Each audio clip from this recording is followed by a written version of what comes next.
maka sudah pasti kita akan mengalami kesedihan. Yang kesedihan merupakan tabiat dan kelaziman dari kehidupan di dunia. Kesedihan hanya bisa hilang kalau sudah masuk surga. Makanya penghuni surga ketika masuk surga yang pertama kali mereka ucapkan di antaranya, Alhamdulillahilladzi azhaba 'annal hazan. Inna rabbana laghafurun syakur. Segala puji bagi Allah yang telah menghilangkan dari kami kesedihan. Dihilangkan semua jenis kesedihan. Dengan sebab apapun sudah tidak ada lagi di surga. Inna rabbana laghafurun syakur. Sungguhnya Rabb kita Maha Pengampun lagi Maha membalas kebaikan yang sedikit dengan dibalas yang banyak. Oleh karenanya Allah berfirman juga, udkhulul jannata la khaufun 'alaikum wa la antum tahzanun. Masuklah kalian ke dalam surga, tidak perlu ada khawatir lagi di surga dan tidak ada lagi kesedihan. Ini mengisyaratkan bahwasanya pembeda antara kehidupan dunia dengan kehidupan akhirat, bahwasanya kehidupan akhirat bagi penghuni surga tidak ada kesedihan sama sekali. Dan ini menunjukkan bahwasanya kehidupan dunia pasti terkontaminasi dengan kesedihan. Dan kita tahu semua manusia pasti pernah merasakan kesedihan dan pasti diuji ya. Setiap kita pernah diuji atau sedang diuji. Kalau ada yang tersenyum, mungkin dia baru saja selesai dari ujian dan dia sedang menanti ujian berikutnya. Atau dia sedang diuji namun dia lawan dengan senyuman. Demikian kehidupan kita dari ujian yang satu berpindah kepada ujian yang lain. Allah berfirman, laqad khalaqnal insana fi kabad. Sungguh kami telah ciptakan manusia dalam kepayahan. Kita merasakan kepayahan dari sejak lahir sampai meninggal dunia. Bayi ketika lahir dalam kondisi payah, memayahkan ibunya, memayahkan orang tuanya, ya, ayahnya. Kemudian dia berusaha bisa berdiri, kemudian diliputi dengan terkena berbagai macam penyakit, dan kemudian akhirnya dia besar, dia pun harus belajar, harus sekolah, kemudian dia harus cari kerja, ya. Melamar sana ditolak, melamar sini ditolak, ya. Kalau sudah punya uang, mau nikah juga harus cari duit. Nggak ada duit nggak bisa nikah. Kalau sudah menikah ternyata salah pilih. Sudah dicari sana sini ternyata suka ngomel, ya. Musibah tidak akan ada selesai, ujian tidak akan ada selesainya. Dan semua orang dikasih musibah, ya. Semua orang dikasih musibah. Siapa sih yang tidak dikasih musibah? Mau kaya, mau miskin, ya. Jangan sangka hanya orang miskin aja yang dikasih musibah. Orang kaya juga dikasih musibah. Jangan sangka cuma antum aja yang mencret. Orang kaya tidak pernah mencret. Mungkin mencretnya dari bahan yang mahal, tapi sama-sama mencret. Sama. Mungkin dia makan lobster, antum makan keong, ya. Tapi sama-sama juga sakit perut, ya. Emang orang miskin aja yang menangis, orang kaya juga menangis. Emang hanya orang miskin saja, si miskin saja yang tidak bisa tidur. Orang kaya juga banyak yang tidak bisa tidur. Hanya rakyat jelatakah yang gelisah, pejabat juga gelisah. Kadang kita lihat wajahnya pura-pura tersenyum, di balik senyuman menampakkan betapa banyak penderitaan yang dirasakan oleh seorang pejabat. Oleh karena jangan berhayal ada orang tidak sedih, tidak diuji. Itu bukan kehidupan dunia. Allah sengaja menciptakan kehidupan dunia harus terkontaminasi dengan kekhawatiran dan kesedihan, agar kalau seorang masuk surga, dia tahu tentang indahnya surga. Dia pernah hidup dalam suatu alam yang di situ tidak lepas dari sedih, khawatir dan gelisah. Ikhwan dan akhwat yang dirahmati Allah Subhanahu wa taala. Oleh karenanya kita perlu membahas tentang kiat-kiat agar kita bisa, ya, menghadapi kesedihan yang menimpa kita. Saya tahu di antara antum ada yang sedih, ya.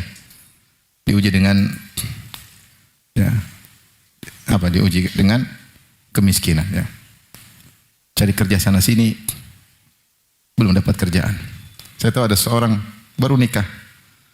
Habis nikah kemudian dia cari kerja. Enggak dapat. Padahal sudah kuliah, sudah punya ijazah. Kemudian kerja, enggak dapat. Sampai nangis. Sampai dia disindir sama bapaknya. Kamu punya ijazah sih enggak? Kok enggak dapat kerja? Subhanallah, sampai disindir seperti itu. Diuji. Ada di antara orang juga yang ya, diuji sudah punya perusahaan, ternyata perusahaan tidak jalan ya. Pegawai bermasalah ya. Banyak ujian itu nggak ada selesainya. Ada wanita diuji menanti kedatangan suami, nggak datang-datang ya. Saya kalau sudah dengar ada seorang wanita sudah usia 25, 26, 27 belum ada suaminya, saya sedih ya. Bayangkan kalau itu adik saya, bayangkan kalau itu putri saya, kasihan. Sampai akhirnya banyak wanita yang hidup tanpa suami. Dia sedih, menangis, ingin dilamar oleh seorang laki namun tidak ada yang datang untuk melamarnya. Di sisi lain ada wanita yang menikah tapi nangis terus, suaminya kurang ajar ya. Tiap hari bicara poligami terus. Menyakiti hatinya. Ngomong tapi nggak diterap-terapkan ya. Yang selingkuh lah, yang anu lah. Ada wanita yang menangis pengen punya anak. Di sisi lain ada wanita yang menangis karena anaknya.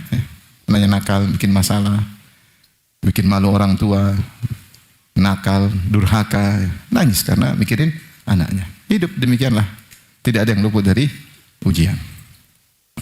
Dan jangan sangka bahwasanya hanya si miskin yang tidak bisa tidur. Betapa banyak orang kaya yang sulit untuk tidur. Saya pernah ketemu pejabat, ya. Dia bilang, Ustaz, antum enak. Pada Isya sudah tidur. Kita kadang baru mulai rapat jam 2 malam. Kadang lewat tengah malam baru mulai rapat. Tatkala orang sudah waktu istirahat. Sampai Allah sebutkan ada orang-orang tersiksa gara-gara punya harta yang banyak. Kata Allah, wala tu'jibuka amwaluhum wala auladuhum innama yuridullahu liyu'adzibahum biha fil hayatid dunya. Janganlah kau takjub dengan harta mereka, dengan anak-anak mereka. Sungguhnya Allah ingin menyiksa mereka dengan harta-harta mereka, dengan anak-anak mereka. Tersiksa dengan hartanya, tersiksa dengan anaknya. Capek, ada orang kaya capek dia ngurusin hartanya. 24 jam dia kerja. Buka perusahaan baru, tersiksa dia. Belum puas-puas. Dengar ada saingan, gelisah dia. Ya. Dengar kabar ekonomi turun, gelisah dia.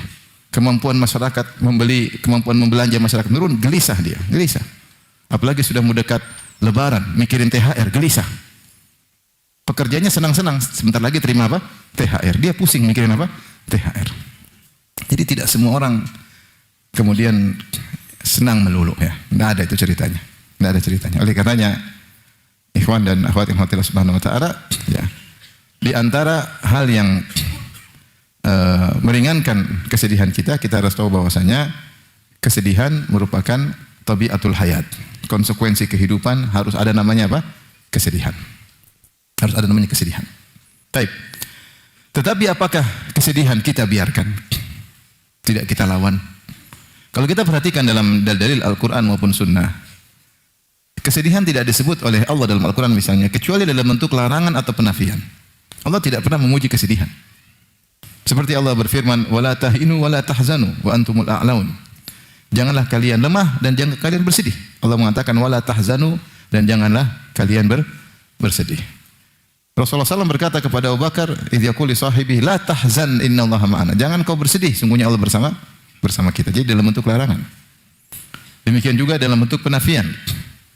Ala inna awliya Allahi la khaufun alaihim wa lahum yahzanun. Alladzina amanu wa kanu yattaqun. Ketahuilah bahwasanya wali-wali Allah mereka tidak khawatir dan mereka tidak bersedih. Siapa mereka? Alladzina amanu wa kanu yattaqun, yang beriman dan bertakwa. Jadi kalau kita perhatikan, kesedihan dinafikan atau dilarang dalam syariat. Oleh karena Nabi SAW berlindung dari kesedihan. Ya. Allahumma na'udzubika minal hammi wal hazani wal ajzi wal kasri wal bukhli wal jubni wa dhala'id daini wa labatir rijal. Ya Allah, aku berlindung kepada Engkau dari alham, kegelisahan, ya, wal hazani, dan kesedihan. Rasulullah berlindung dari kesedihan. Dan ternyata setan juga senang kalau kita selalu bersedih. Kata Allah Subhanahu wa taala, "Innaman najwa minasyaitani liyahzunal ladzina amanu." Sungguhnya bisik-bisik dari syaitan agar orang-orang beriman bersedih. Ibnu Qayyim menjelaskan kenapa setan senang kalau kita bersedih berlebihan. Karena kalau kita bersedih berlebihan ya, maka banyak hal kemaslahatan yang tidak bisa kita kerjakan. Banyak kewajiban yang mungkin tidak bisa kita kerjakan. Contoh seorang wanita sedih umur kepanjangan. Dia susah menjalani kewajibannya sebagai istri, tidak menunaikan hak suami, sulit ngurus anak-anak. Kenapa dia sedih berlebihan, berkepanjangan? Lelaki juga kalau terlalu banyak sedih gimana? Mau cari nafkah, mengurus istri, mengurus anak-anak, apalagi yang mengurus istri-istri, cengeng, repot. Nangis mulu, kapan mengurus keluarga? Kapan mau cari nafkah? Kerjanya cuma baper, kerjanya update status. Gimana mau? Belum nuntut ilmu. Gimana mau berpikir tentang ilmu? Bagaimana belajar tauhid, bagaimana belajar fikih? Harus butuh pikiran yang jernih untuk belajar. Maka ketika seorang sedih berkepanjangan, ini diinginkan oleh syaitan. Kita harus sadar akan hal ini. Benar, terkadang sedih dipuji oleh Allah bukan karena sedihnya, tapi karena sebab sedih tersebut. Seperti Allah berfirman, wala 'alal ladzina idza ma atauka litahmilahum qulta la ajidu ma ahmilukum alaihi tawallaw wa a'yunuhum tafidu minad dam'i hazanan alla yajidu ma yunfiqun. Seperti ketika perang Tabuk, Rasulullah SAW menyuruh orang-orang untuk berjihad, maka datanglah sebagian sahabat, karena dari Madinah ke Tabuk 700 km kurang lebih, maka tidak mungkin ditempuh dengan jalan kaki, butuh tunggangan, ya. Kadang satu tunggangan berganti-gantian. Maka datang sekelompok sahabat, mereka minta tunggangan, ya Rasulullah, kami ingin berangkat jihad. Qulta la ajidu ma ahmilukum alaihi. Kata Nabi, aku tidak punya tunggangan, tidak ada tunggangan berlebihan. Semua tunggangan sudah kepakai, onta-onta, kuda-kuda semua sudah kepakai. Enggak ada buat kalian jihad. Maka tawallau wa ayunuhum tafidhu minad dami. Mereka pun menangis. Kata Allah, kenapa mereka menangis? Hazanan alla yajidu ma yunfiqun. Mereka sedih karena tidak bisa berkontribusi untuk berjihad di jalan Allah Subhanahu wa taala. Di sini Allah memuji hazanan, sedih. Kenapa? Karena mereka bersedih karena tidak bisa melakukan amal soleh, luput dari melakukan amal soleh. Ya. Seperti perkataan Ibnu Qayyim, wallahi law annal quluba salimatun la taqatta'at asafan minal hirmani. Demi Allah, seandainya hati itu ya bersih, tentu akan merasa sedih kalau terhalangi dari amal soleh. Tentu akan merasa sedih kalau terhalangi dari amal soleh. Jadi bukan sedih itu yang dituntut, tapi dia sedih karena tidak bisa beramal soleh. Jadi dipuji bukan karena sedihnya, tapi sebab kesedihan tersebut. Seperti seorang sedih juga karena kasih sayang, boleh. Ketika Nabi SAW anaknya meninggal, Ibrahim, ya. Wa Ibrahim yajudu bi nafsihi, yaitu Rasulullah memangku Ibrahim, kemudian Ibrahim masih kecil, masih belum 2 tahun. Kemudian dia merasa kesakitan, nyawanya mau keluar, ya. Seperti orang yajudu, seperti orang yang berinfak, keluar nyawanya dari tubuhnya, tentu merasakan kesakitan. Akhirnya meninggal dunia. Maka Rasulullah SAW pun menangis. Kata Rasulullah SAW, innal qalba la yahzan, hati sedih. Wa innal aina la tadma, mata ini menangis. Wala naqulu illa bima yurdi rabbana, atau bima yarda rabbuna. Dan kami tidak berkata-kata kecuali yang mendatangkan keridhaan Allah. Wa inna bi firaqika ya Ibrahim la mahzunun. Sungguh kami dengan kepergian engkau hai Ibrahim la mahzunun, sungguh sangat bersedih. Ketika Nabi menangis, ada yang bertanya, ya Rasulullah, anta tabki? Engkau menangis? Maka Rasul jelaskan, innama hadhihi atau innama hadza rahmah. Wa man la yarham la yurham. Sungguhnya tangis ini karena kasih sayang. Siapa yang tidak mengasihi tidak akan disayangi.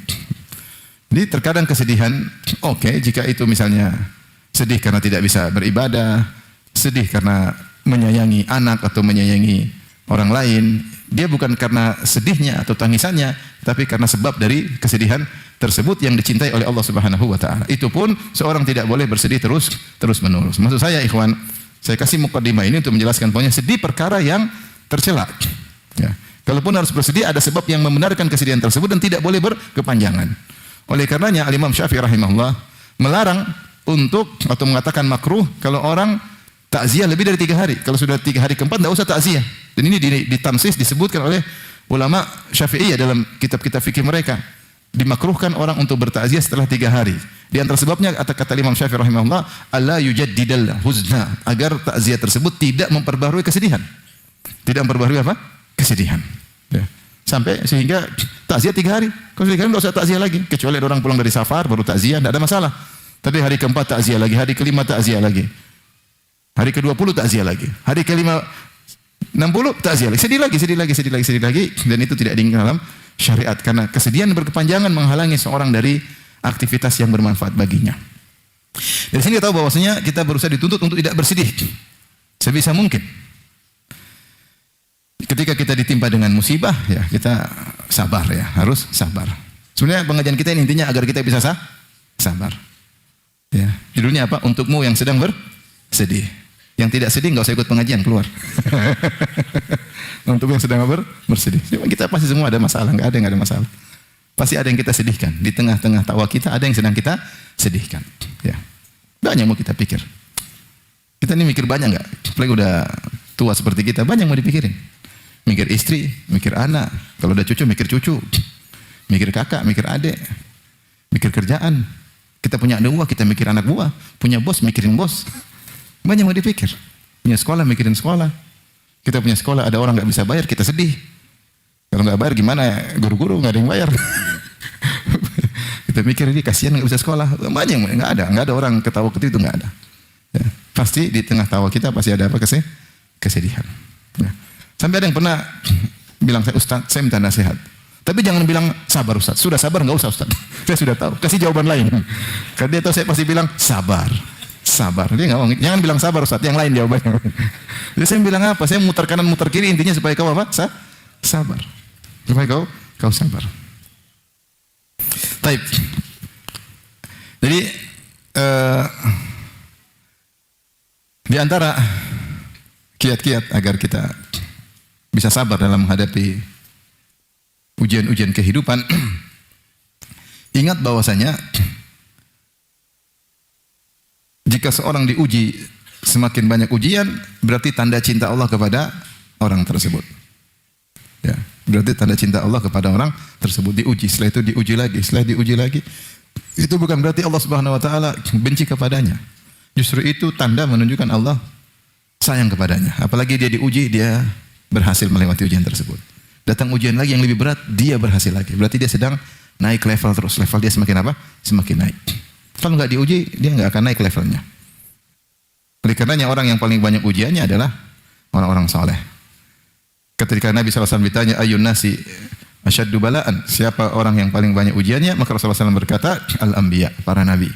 Tsumma salihun, kemudian orang saleh. Tsumma al-amsal fal-amsal, kemudian selanjutnya dan selanjutnya. Yubtala rajulu ala qadri imanihi. Seorang diuji berdasarkan kadar keimanannya. Kalau semua orang bakalan diuji, justru orang beriman semakin dijanjikan untuk diuji. Am hasibatum an tadkhulul jannata wa lamma ya'tikum mathalul ladzina khalau min qablikum massathumul ba'sa wadh-dharra wa zulzilu. Apa kalian menyangka kalian akan masuk surga sementara belum diuji, belum datang ujian apa yang menimpa seperti orang sebelum kalian? Mereka ditimpa dengan al-ba'sa wadh-dharra, penderitaan, kesusahan, sampai mereka digoncang oleh Allah Subhanahu wa taala. Semakin tinggi iman, semakin berat ujian. Allah berfirman, Alif Lam Mim, ahasiban nasu ayyutraku ayyaqulu amanna wa hum la yuftanun. Apakah manusia menyangka mereka dibiarkan berkata kami telah beriman, lantas tidak diuji? Yang bilang kami beriman pasti diuji. Apalagi bilang saya di atas sunnah, apa uji? Pasti ada ujian. Tidak ada tanpa ujian. Semakin tinggi iman, semakin banyak ujian. Ya. Oleh karenanya Rasulullah mengatakan, man yuridillahu bihi khairan yusib minhu. Siapa yang Allah ingin kebaikan baginya, Allah timpakan ujian baginya. Allah timpakan musibah baginya.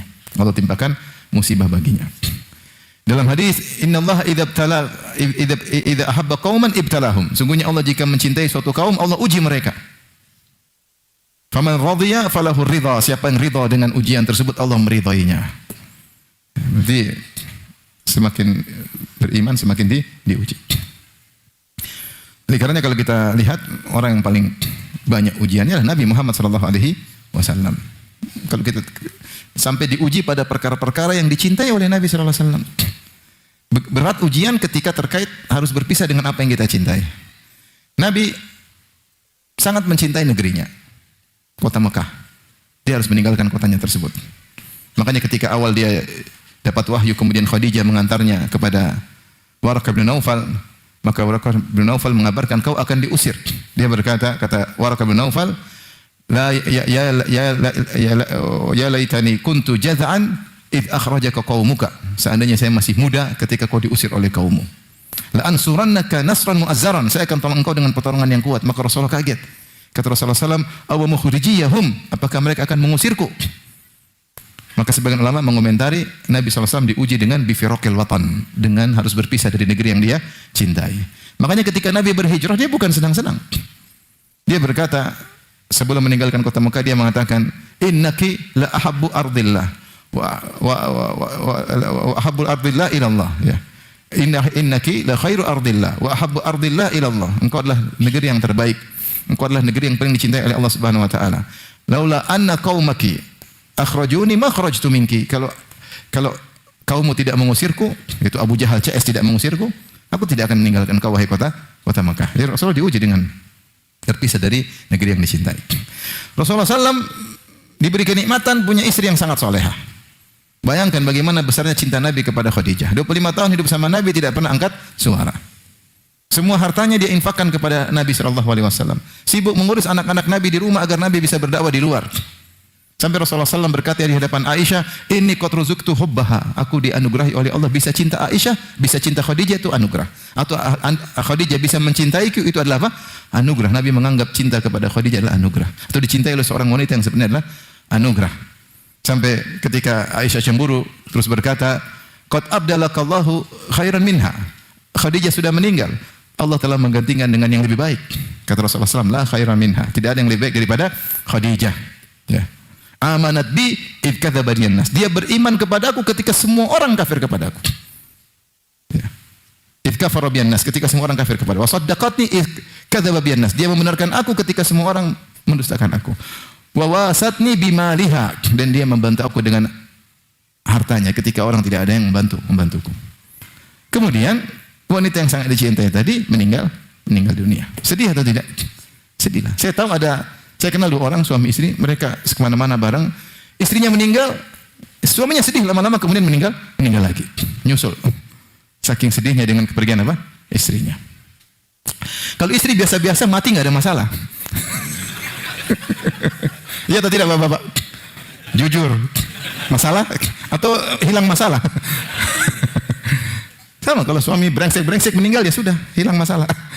Maksudnya ini bagaimana subhanallah sangat cinta, dan itulah tabiat kehidupan dunia. Semakin bahagia maka perpisahannya semakin berat. Semakin cinta perpisahannya semakin sakit. Kalau cinta sedikit-sedikit nggak terlalu sakit. Kalau nggak cinta alhamdulillah hilang. Ya. Subhanallah, jadi Rasul diuji dengan yang dia cintai, istrinya Khadijah meninggal radhiyallahu taala anha ya. Rasulullah sangat mencintai pamannya Abu Talib. Pamannya seperti ayahnya. Dan pamannya mencintai Nabi mungkin lebih daripada anak-anaknya yang lain. Sampai rela mati untuk membela Nabi sallallahu alaihi wasallam. Ya. Kata dia, demi Allah tidak akan sampai gangguan mereka kepadamu wahai Muhammad. Ya. Hatta uwassada fit turabi dafina, sampai aku dikuburkan baru mereka silakan ganggu. Selama aku masih hidup tidak ada. Rasulullah sangat cinta kepada pamannya layaknya ayahnya sendiri. Rasulullah tidak pernah ketemu ayah. Dia dapat sosok yang luar biasa, yang menyayanginya, membela dia, bahkan mengajaknya kemana-mana. Ketika meninggal Rasulullah sangat sedih. Maka turun ayat, innaka la tahdi man ahbabta. Kau tidak bisa beri petunjuk kepada orang yang kau cintai. Sampai para ulama sejarah ketika menyebutkan sekitar tahun 10 kenabian, karena berturut-turut meninggal Khadijah dan Abu Talib disebut dengan Amul Huzni, tahun kesedihan. Mereka menggambarkan bagaimana sedihnya Nabi sallallahu alaihi wasallam. Baik, Nabi sallallahu alaihi wasallam juga punya anak banyak, ada 7. Siapa sih tidak cinta kepada anak-anak? Al-malu wal banuna zinatul hayatid dunya.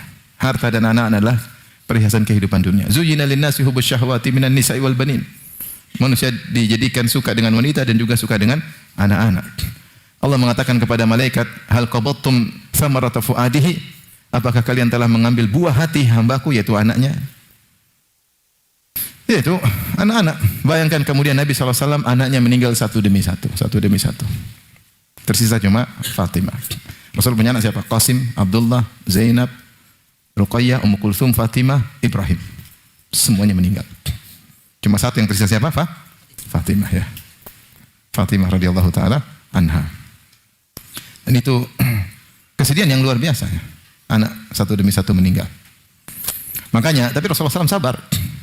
Makanya ketika Rasulullah SAW datang kepada seorang wanita yang sedang meratapi anaknya di kuburan, dia meratapi nangis kata Rasulullah SAW, ya hadhihi ittaqillaha wasbiri. Wahai fulanah, sabarlah dan bertakwalah. Bertakwalah, jangan meratap, bersabarlah. Wanita ini kemudian ngomel, dia berkata, ya, ilaika anni innaka lam tusab bi musibati. Pergi engkau.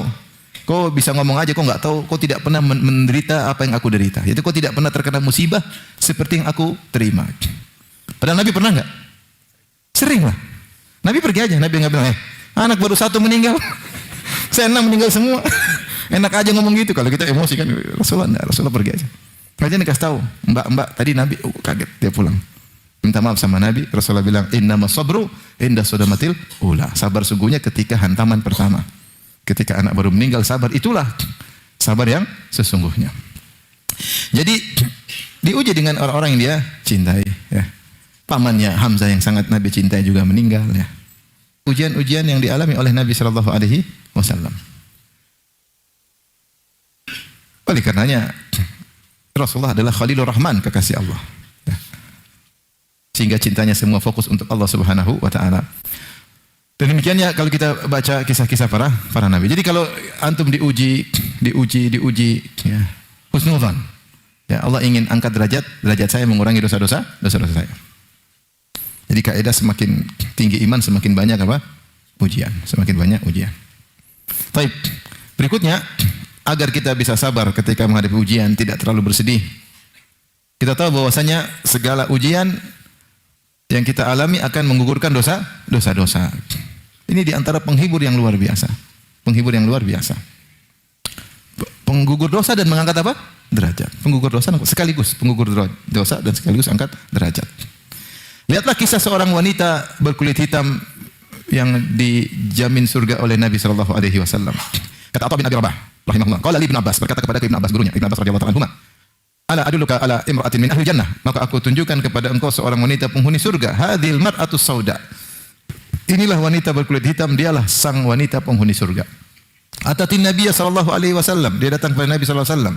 Faqala ya Rasulullah inni usra wa inni atakasyaf, ya Rasulullah saya terkena sara. Sara itu bisa jadi kena penyakit ayan, kejang-kejang, atau terkena gangguan jin sehingga dia sering kumat, kejang-kejang. Wa inni atakasyaf, yang jadi masalah kalau saya lagi kejang-kejang sebagian auratku tersingkap. Ud'ullaha an yashfiyani. Berdoalah kepada Allah agar aku disembuhkan oleh Allah. Nabi berkata, in syi'ti da'autullaha an yashfiyaki. Kalau kau mau, saya akan doakan engkau kepada Allah dan kau akan sembuh. Rasulullah jamin sembuh.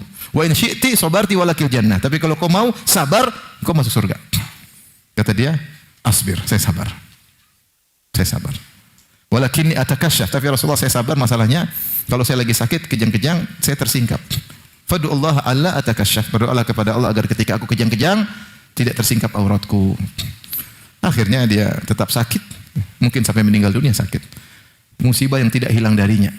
Terkadang Allah membiarkan musibah terus-menerus agar dosanya semakin habis dan derajat semakin apa? Semakin tinggi. Makanya Rasulullah SAW berkata, wala yazalul bala'u bil mu'min. Senantiasa musibah menimpa seorang mukmin.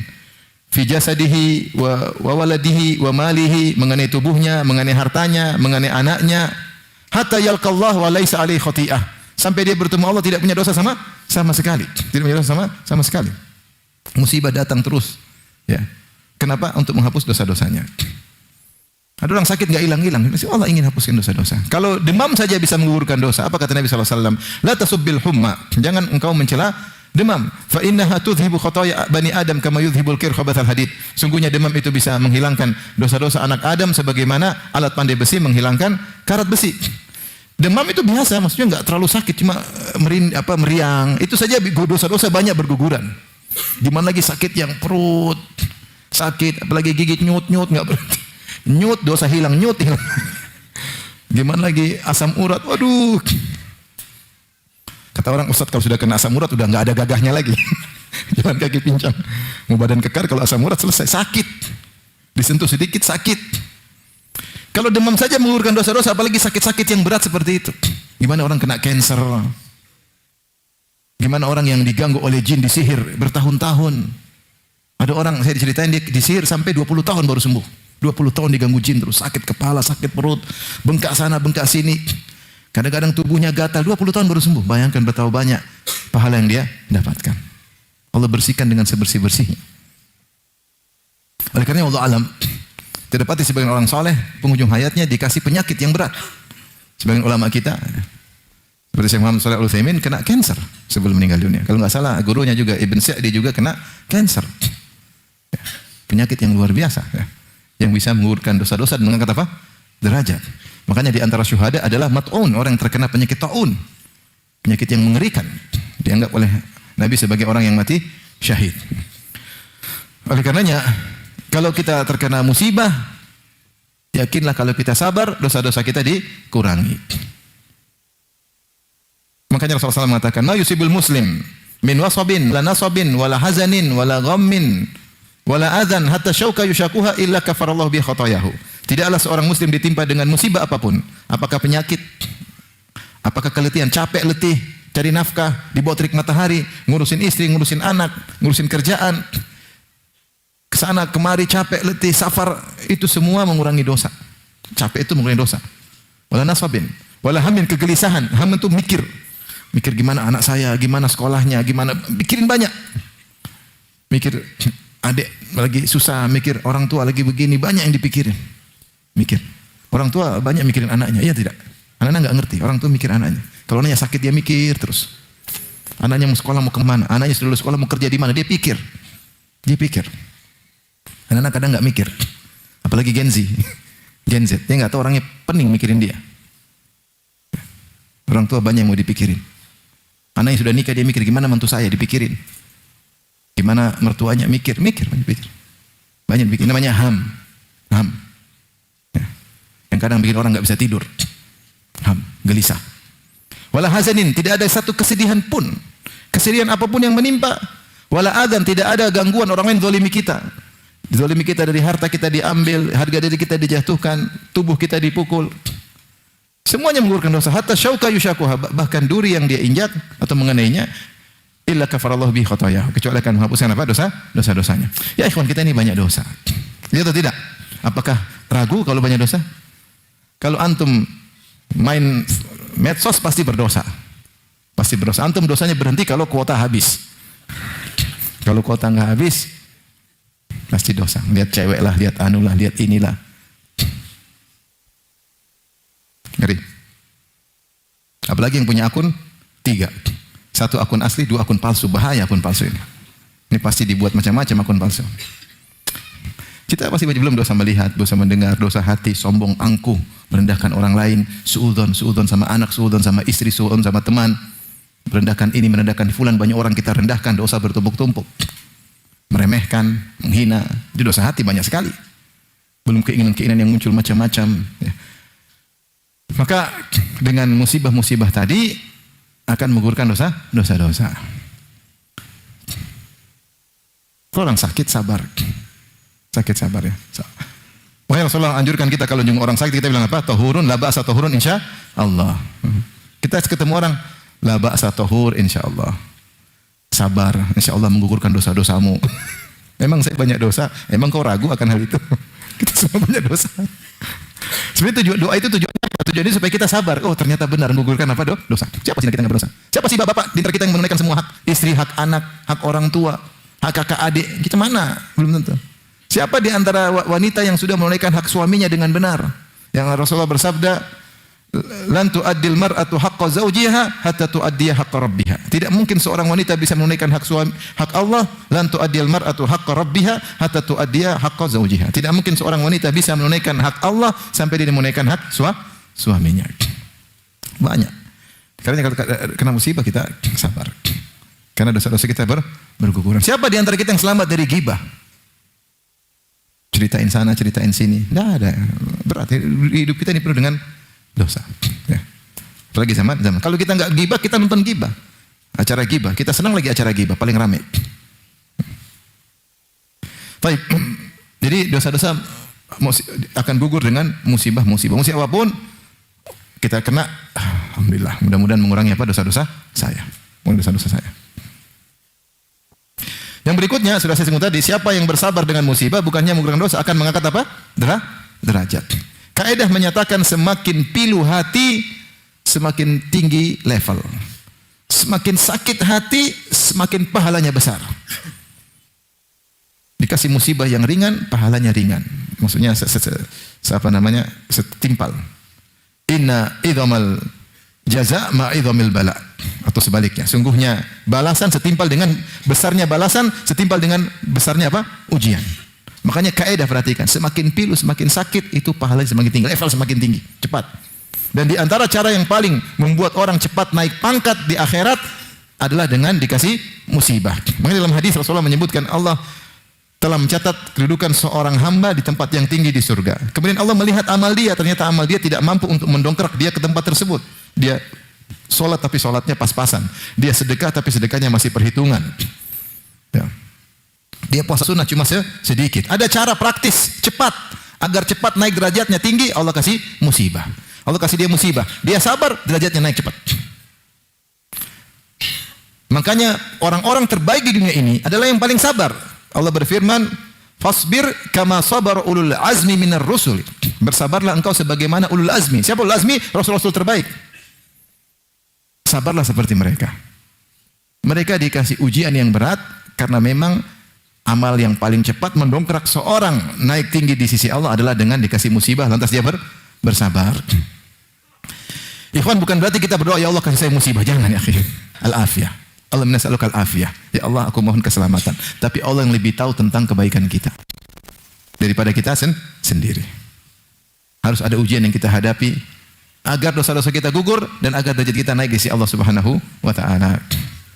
Ini antara hal yang mungkin menghibur kita agar kita sabar ketika terkena musibah. Di antara hal yang mungkin membantu kita, menghibur kita tatkala kita terkena ujian dan musibah.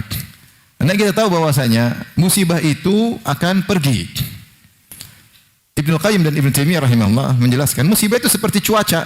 Ada musim panas, musim dingin, musim hujan, ya.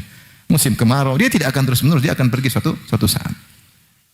Maka sabarlah, akan pergi, akan berganti dengan kebahagiaan. Ya. Apa dikatakan oleh dalam pepatah kita, habis apa? Habis mending, habis gelap terbitlah apa? Terang. Ya. Habis gelap terbitlah terang. Imam Syafi'i berkata, da'il ayama taf'alu ma tasha' wa tib nafsan wa tib nafsan idza hakamal qada'u wa la tajza' bi hadithatil layali fama li hawadithid dunya baqa'u. Kata Imam Syafi'i rahimahullahu taala, biarkanlah hari-hari melakukan apa yang dia kehendaki. Itu biarin aja berjalan. Wah, inilah kesenangan, kesedihan, musibah, biar berjalan. Watib nafsan, dan tetaplah jiwamu baik. Idza hakamal qada. Ingat yang mentakdirkan ini semua adalah takdir siapa? Allah. Kau enggak bisa apa-apa juga. Takdir Allah selesai. Jalan, biarkan berjalan.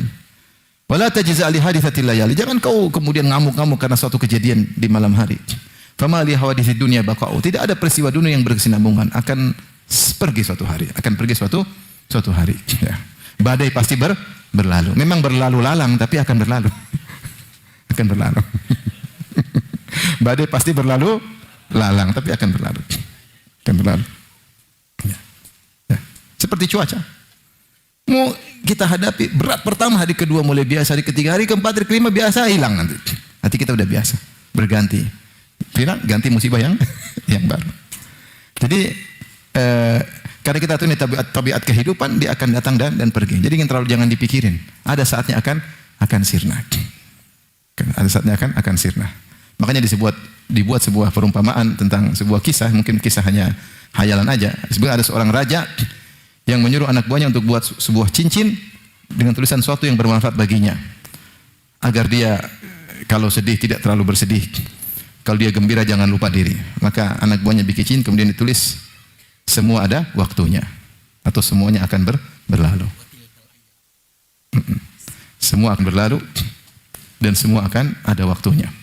Ketika dia sedih, ada waktunya, akan hilang sedih tersebut. Ketika dia ketawa-ketawa, lihat cincin, akan ada waktunya. Ntar lagi nangis.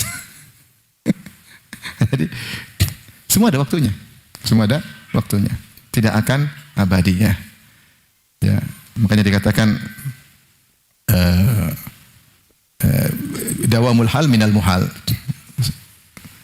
Kontinunya suatu kondisi berkesinambungan tidak termasuk perkara yang mustahil. Suatu kondisi akan berubah-ubah. Jadi anggap saja seperti cuma sakit ya, memang waktunya sakit, nanti akan sembuh ya. Akan sembuh. Ada masalah, ya namanya masalah. Rumah tangga ada masalah, pasti ada masalah.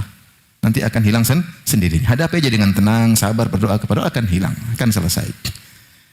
Masalah ini hadapi, nanti akan hilang. Ada waktunya, semua ada waktunya. Baik, ikhwan dan akhwat yang hormati Allah Subhanahu wa taala. Di antara hal yang membantu kita untuk merasa ringan dengan ujian yang kita hadapi, ketahuilah bahwasanya ujian kita hadapi ini adalah takdir Allah yang tidak bisa kita hindari. Suatu ketentuan yang harus kita jalani. Ya. Apapun mau kita kabur, kita tidak bakalan bisa kabur dari takdir tersebut. Ya. Dalam riwayat yang lemah disebut la yughni al-hadar anil qadar. Ya. Usaha semaksimal apapun tidak akan bisa bermanfaat kalau sudah ditakdirkan. Makanya Rasulullah SAW berkata ya, kepada seorang masalah qadar, yaitu ma asabaka lam yakun liyukhti'ak. Apa yang menimpamu tidak akan bisa meleset darimu.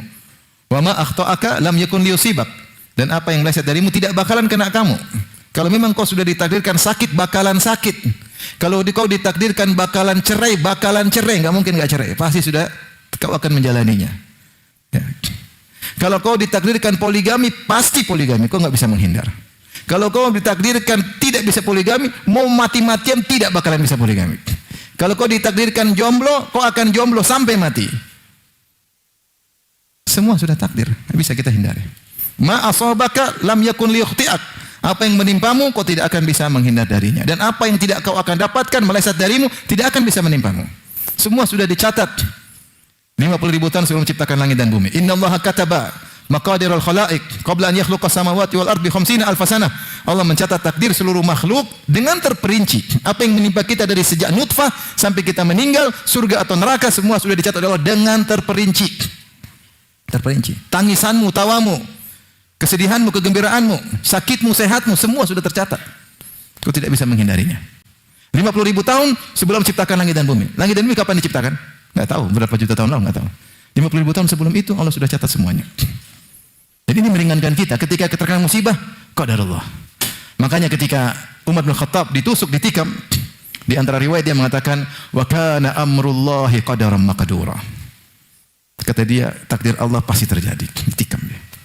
Demikian juga diriwayatkan dari Talha bin Ubaidillah, ketika ditikam juga dia berkata demikian, kena panah. Wa kana amrullahi qadaran maqdura. Takdir, saya enggak bisa hindari.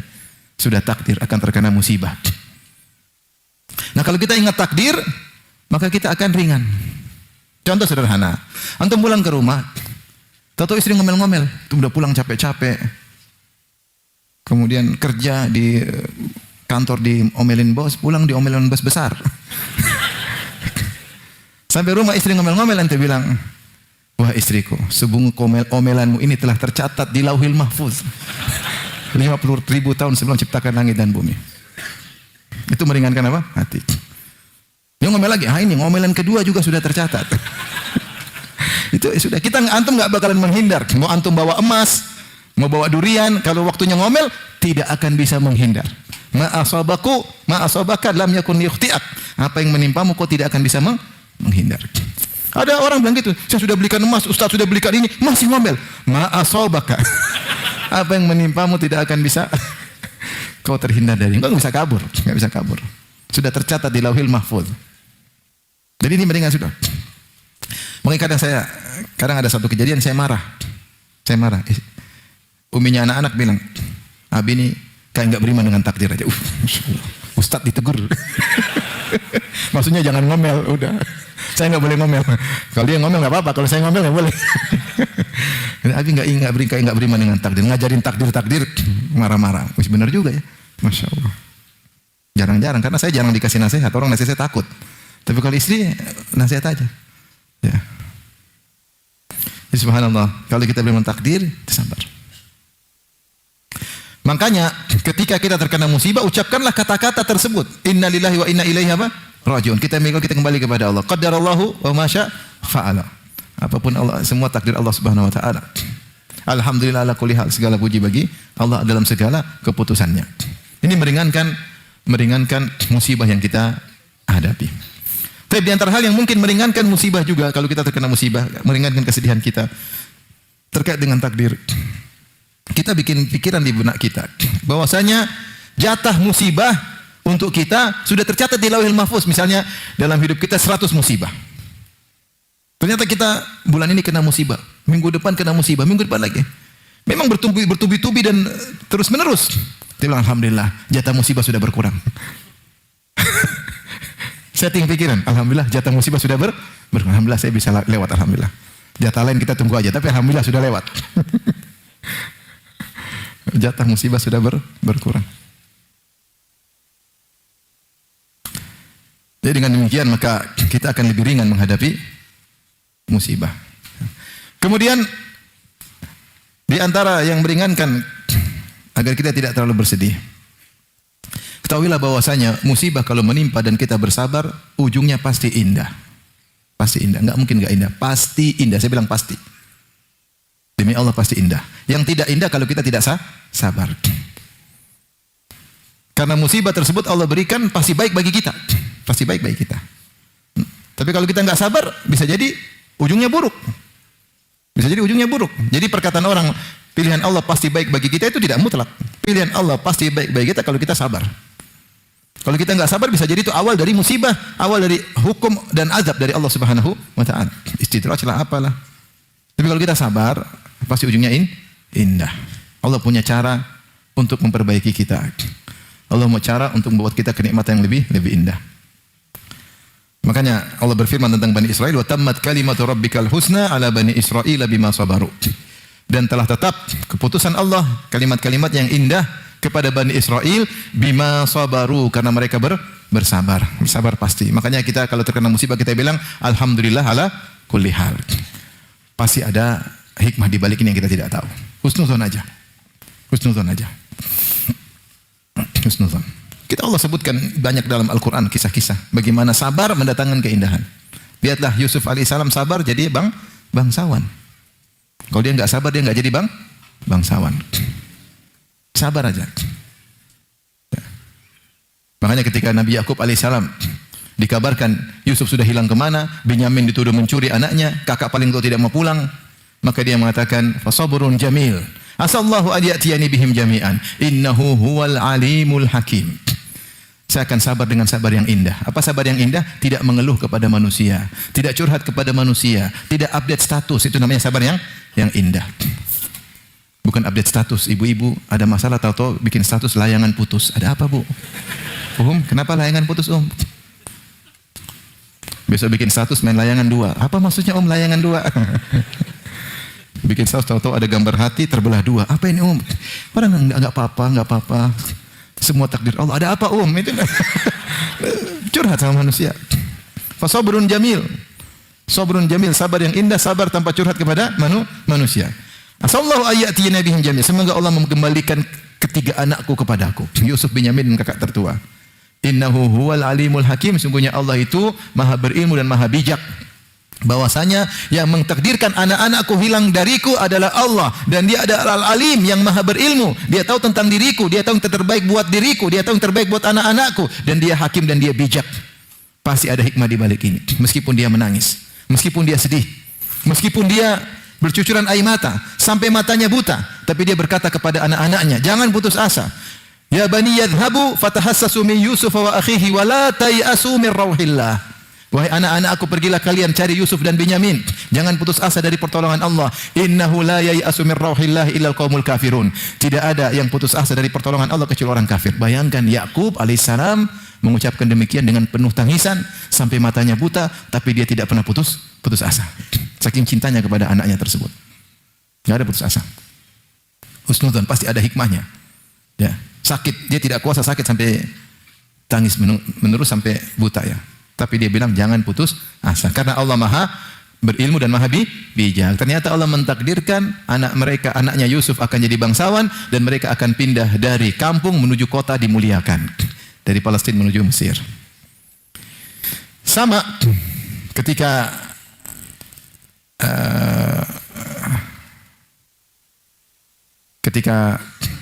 datang malaikat-malaikat beri kabar kepada Ibrahim, kepada Sarah bahwa mereka akan punya anak.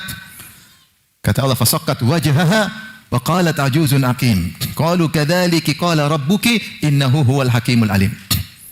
Sarah kaget sampai dia pukul-pukul pipinya karena perempuan saking gembiranya. Emang punya anak, saya sudah tua, sudah mandul.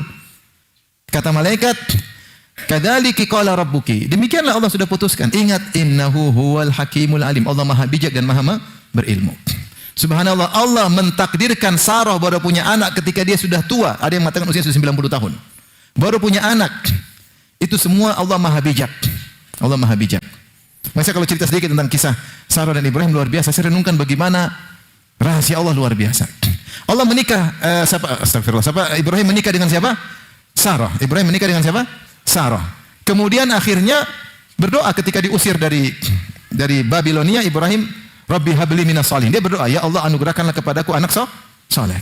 Rabbi habli minas salihin. Ya Allah anugerahkanlah aku anak yang saleh. Dia berdoa ketika keluar dari Babilonia dan ketika dia masih muda. Sami'na fatan yadhkuruhum yuqalu Ibrahim. Dia masih muda, umur 20-an mungkin, 20 25 masih muda. Dia menikah dengan Sarah. Ada yang mengatakan menikah di Babil, ada yang mengatakan menikah di Haran. Intinya dia menikah dengan Sarah dan dia berdoa ingin punya anak. Ternyata baru punya anak dari istri yang lain. Dari siapa? Hajar. Setelah mungkin 60 tahun. Jadi Allah ketika Ibrahim menikah dengan Sarah dan Ibrahim sudah minta punya anak, tentu dia ingin punya anak dari siapa? Sarah, karena istri satu-satunya siapa? Sarah. Jadi Allah anugerahkanlah aku anak yang saleh dari siapa? Dari Sarah. Ternyata berjalan bertahun-tahun, puluhan tahun enggak punya anak. Akhirnya Sarah kasihan sama Ibrahim, maka dia kasih pembantunya Hajar buat Ibrahim. Akhirnya Ibrahim menikah dengan Hajar, akhirnya punya anak siapa? Ismail. Kalau Sarah punya anak sejak awal, kira-kira Sarah suruh Ibrahim nikah sama Hajar enggak? Enggak. Kalau Sarah punya anak sejak awal, kira-kira dia suruh Ibrahim nikah sama Hajar enggak? Ibu-ibu, kalau ibu-ibu ini Sarah enggak punya anak, maka dia suruh Ibrahim nikah sama pembantunya. Karena dia sayang sama suaminya agar bisa punya, dia tahu saya enggak bisa punya anak, udah nikah sama pembantu saya, siapa tahu punya anak. Ternyata punya anak. Ini takdir Allah. Allah akhirkan Sarah punya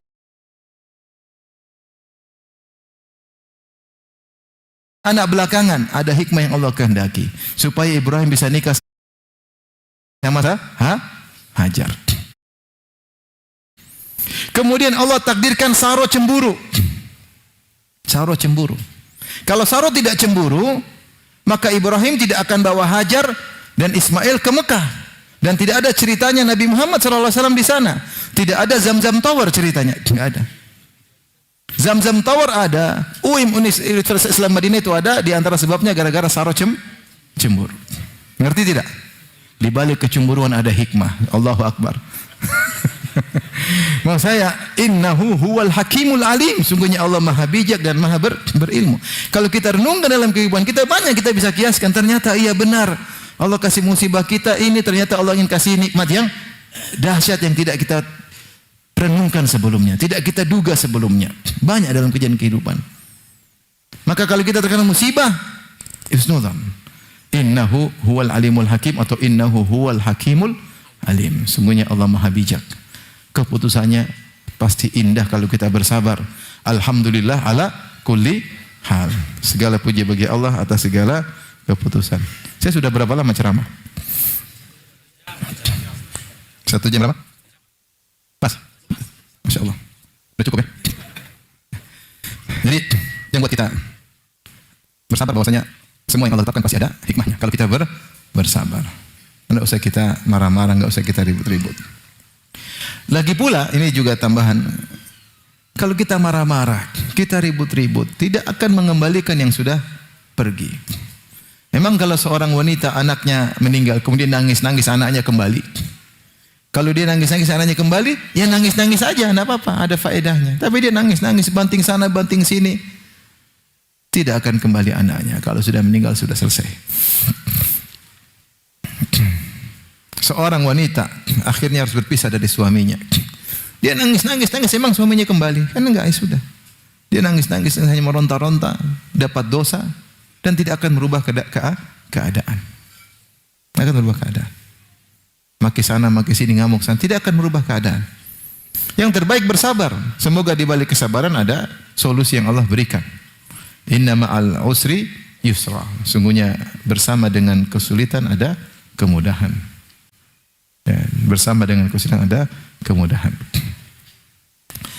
Jadi ikhwan dan akhwat rahmatillah subhanahu wa ta'ala, ya mungkin ini saja yang bisa saya sampaikan ya. Jadi kalau dikasih musibah sabar ya. Jangan lupa mungkin terakhir berdoa. Kalau dikasih musibah segera berdoa. Di antara doa yang agung yang Rasulullah SAW ajarkan ketika kita dalam kondisi terkena musibah lagi sedih, apa doanya? Allahumma inni abduk ibnu abdik ibnu amatik nasiyati biyadik madin fiya hukmuk adlun fiya qada'uk as'aluka bikulli ismin huwa lak sammaita bihi nafsak aw anzaltahu fi kitabik aw 'allamtahu ahadan min khalqik aw ista'tharta bihi fi ilmil ghaibi indak anta ja'al qur'ana rabi'a qalbi wa nura sadri wa jila'a huzni wa dhahaba ghammi.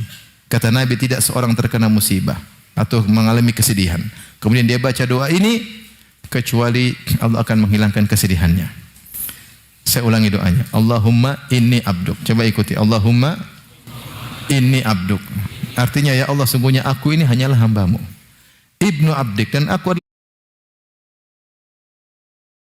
adalah putra dari hambamu, yaitu ayahku juga hambamu.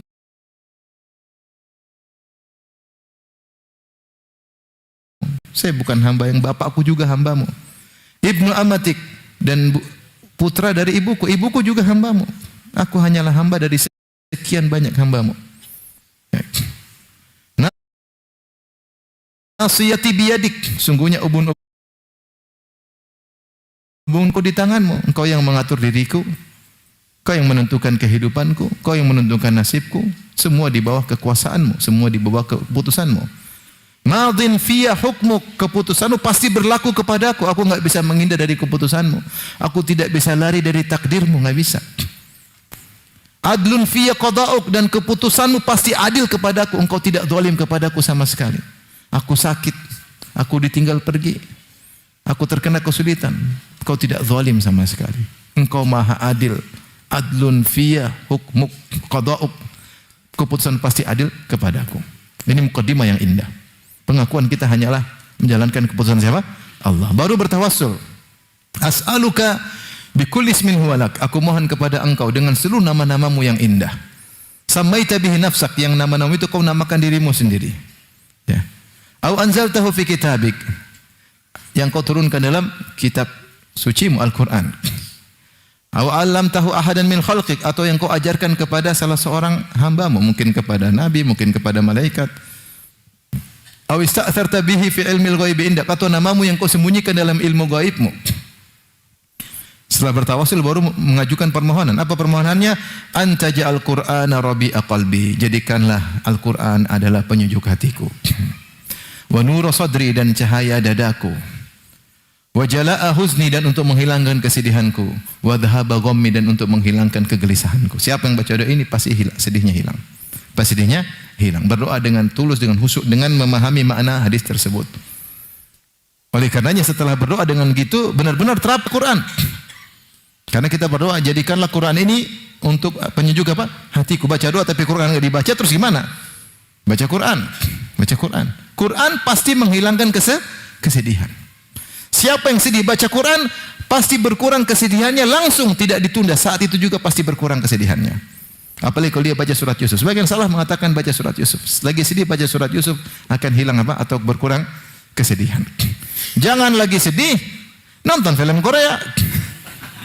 Ketawa ketiwi, habis itu nangis yang lebih parah. Hanya sekedar kelezatan semu sesaat.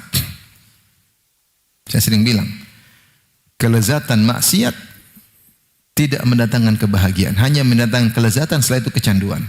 Kelezatan ibadah mendatangkan kebahagiaan. Itu kaidah. Itu maksiat apa saja lezat. Kita enggak menafikan maksiat itu lezat. Kalau enggak lezat, kenapa orang cari-cari? Joget-joget, nyanyi-nyanyi, musik-musik lezat. Zina lezat, minum khamar lezat, nonton film Korea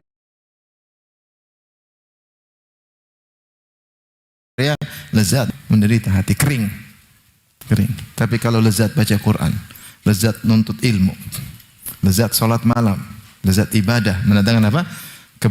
Kebahagiaan. Jadi baca Quran ya dengan niat untuk menghilangkan kesedihan boleh. Karena Al-Quran adalah syifa lima fis sudur. Wa nazzilu minal Qur'ani ma huwa syifa wa rahmatil mu'min. Kami turun Al-Quran, yang Al-Quran adalah obat. Ya ayyuhan nasu qad ja'atkum mau'izatun min rabbikum wa syifaa'un lima fis sudur. Ya wahai manusia, kalian telah datang kepada kalian mau'izah dari Al-Quran, dari Rabb kalian, Al-Quran. Wa syifaa'un lima fis sudur, bahwasanya Al-Quran adalah obat bagi penyakit hati. Dan penyakit hati adalah kesedihan. Kesedihan. Maka kurangi kesedihan dengan baca Al-Quran. Ini sedikit yang saya sampaikan. Semoga bisa kita terapkan dalam kehidupan kita. Semoga Allah masukkan kita semua dalam surganya. Amin ya rabbal alamin. Kalau tidak ada yang bertanya, alhamdulillah.